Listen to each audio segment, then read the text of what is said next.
સમાચારમાં સૌથી પહેલા વાત ચૂંટણીલક્ષી સમાચારોની કરવી છે। વાયનાડ બાદ રાયબરેલીથી પણ ચૂંટણી લડશે રાહુલ ગાંધી।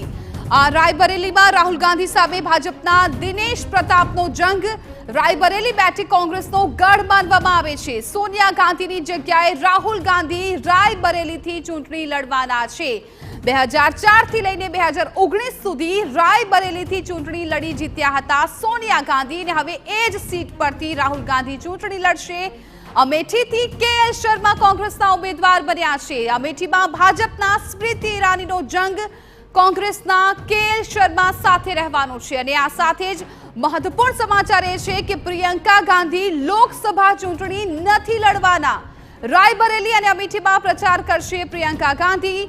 અમેઠીથી કોંગ્રેસ ઉમેદવાર કેએલ શર્મા ગાંધી પરિવારના ખૂબ નજીકના અને વફાદાર વ્યક્તિમાંના એક માનવામાં આવે છે કે જેમને હવે રાયબરેલીથી કોંગ્રેસે અમેઠીથી કોંગ્રેસે તેમને ટિકિટ આપી છે અને રાયબરેલીમાં રાહુલ ગાંધી છે હવે મેદાનમાં ઉતરવાના છે।